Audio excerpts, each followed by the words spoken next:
Hi there. Many teachers I speak to tell me that this word we come across in Key Stage 2 computing, variables, is a bit of a mystery.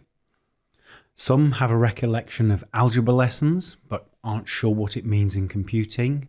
Many teachers have come across the idea of variables in science, of independent variables, dependent variables and control variables that we have in science investigations.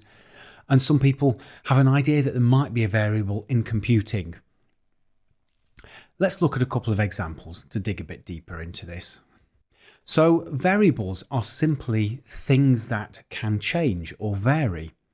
The day that we write on the board changes each day. Today is Monday, but tomorrow on the board it could say today is Tuesday, and so on. The day of the week is a variable. A bank balance, well, that can vary. We might take some money out, we might pay some money in, and that number that's held in the bank balance will change or vary. Equally, a football score might change. So at the moment, Man United are leading 1-0 against Wolves, but then Wolves might score and the score could become 1-1. Then Wolves might score again and it might become 2-1. Scores are a good example of a number that varies as well. So in short, variables, they're things that change. They don't just have to be numbers though, they can be words as well. In these examples that we've seen here, one was a word and two were numbers. In computing, we've got this idea of the type of the variable. And the information, it could be numbers like the bank balance or a temperature or a score, or it could be text. And we call text a string, and think of it like letters and numbers on a string, like this happy birthday bunting here, a string of text. A good way I get children to think about variables is that in computing, a variable is just a place to keep some information. Think of it as a box, and the name of the variable is written on the side of the box. In this case, the bank balance is telling us what's in the box. It's helping us to understand what that number means. And the value is kept inside the box. Now we can check, or our code can check what's in the box, and we can change what's in the box as well. And I think it's a really good idea to actually do this for real with children in the classroom. Get a cardboard box, write something like the bank balance on the side of it, and get the children to ask what's in the box. Ask them to check what today's value is in there, or ask some of them to change it. Say, I'm going to pay £1 into my bank account, so I need to change the number that's in the box. Because that's how variables work in coding. We can check it and we can change it. Hopefully that all makes sense. Let's take a look at how this works in Purple Mash. So we're going to take a look at how we can set up a simple bit of code that is going to just count 1, 2, 3, 4, 5 and put that number onto the screen. To do that, I need a variable. I need my counter to change. And you can see at the moment I've got no code at all. So the first thing I'm going to do is to create my variable. I do that by dragging the Create Variable button on here. And the first thing it's asking me is, what type of information do you want to store in this variable? I'm going to say number. Then it's saying, what do you want to call it? It's defaulted to my number 1, but I'm going to call it counter. And then in the end here, what do we want it to be initially? I'm going to set it to 0. So what we've done here is this orange block here, var create, that's effectively getting out a cardboard box for us. The next bit, number, tells us what kind of information is going to be kept in the box. Counter is the name on the side of the box. That's how we can refer to that information. And 0 is what the value is inside the box to start with. Great. What I want to do now is I'm going to pull out a timer. And I'm going to get my timer to every 2 seconds. I want it to do a couple of things. So I've set my timer up to every 2 seconds.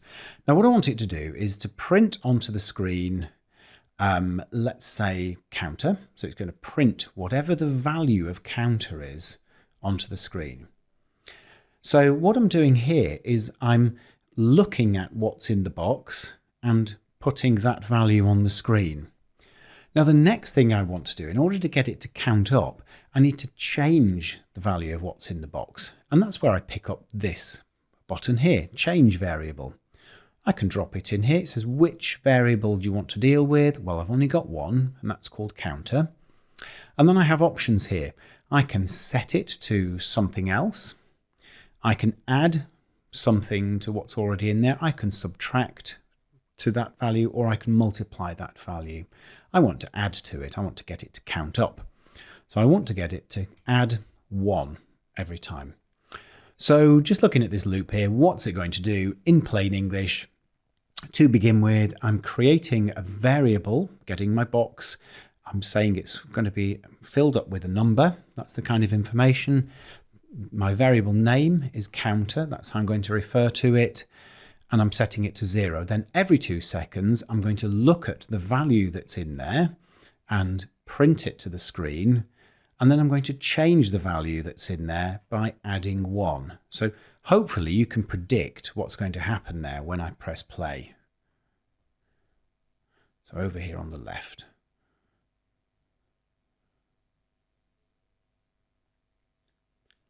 So as you can see, it's doing what I hoped it would. It's counting up and increasing the value of that variable every second.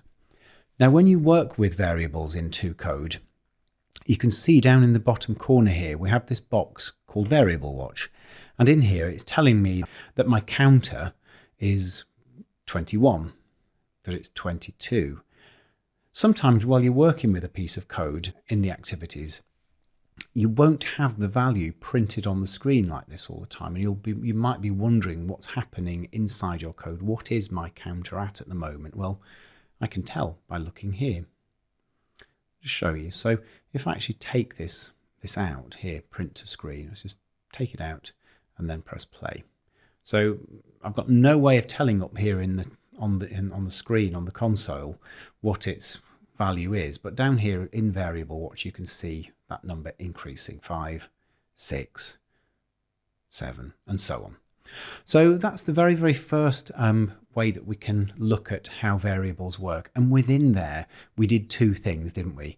We had the print screen where we put on the counter, and that was simply looking into the box and printing it to the screen. And then we changed what was in there as well. So 2 different ways of you working with the variable there, read or write. Okay, let's take a look at something else that we can do. Another way that we can use these is with vehicles, and this crops up in a couple of things. I'm going to drag a vehicle here onto my screen, and I think I'll turn it around so it's facing across the screen. So I'm just going to look at my properties here. I don't want to set its angle to, let's not have it going straight up. We'll have it at 90 degrees, so it's going to go to the right. Now, once I've got this, I could put a button on the screen here, and I could call this faster. So I'm going to have a button that says faster on it. It's got the name here, faster. That's great, and it's a button. So let's exit design mode now. In my code, what I want to do is I want to have an event. So when the button called faster is clicked, I want to change a property of the car, because this car has variables which I can change, which I've not set up. So within here, these are pre-built into it. It's got an X and a Y coordinate, which I can change, or I can read. It's got an angle, which I can change or read, and it's got a speed. I want to change the speed. So when I click the button for faster, I'm going to say my car's speed. I don't want to set it to something. I want to add to it. And I just want to add 1 on. So I press the button faster, and it's going to add 1 to this built-in variable called speed into the car. Let's click it and see. So there's my car. I click faster. And down at the bottom here, you can see all the different variables that the car has. It's got its X and Y coordinates, its angle, its speed, scale, which is the size of the car, and its friction value. So notice the speed here. If I click faster, the speed goes up to 2 and the car goes faster, and so on. So I can keep clicking faster, and every time I click it, it's varying the speed. It's varying that built-in property of the car. If I want to make another button to make it slow down, which we have to do in a couple of the activities in here, it's quite straightforward to do. So I just need to go into design mode. Let's add another button here and call it slower.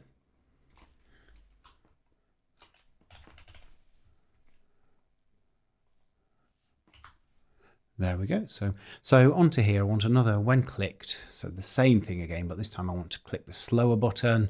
And I'm pretty sure you can guess what I'm going to do now. We're going to say my car. We're going to pick up that speed value and we're going to subtract 1 from it.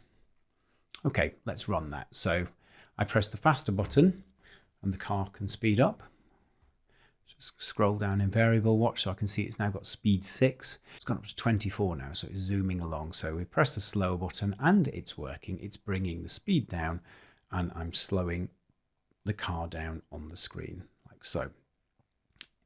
I can keep clicking slower and it will eventually get a negative speed, which means I've put the car into reverse. So there we go. So that's another look at something simple with how we can get the car speeding up and slowing down by varying the built-in values and properties which the different objects in code have that we can access in design mode.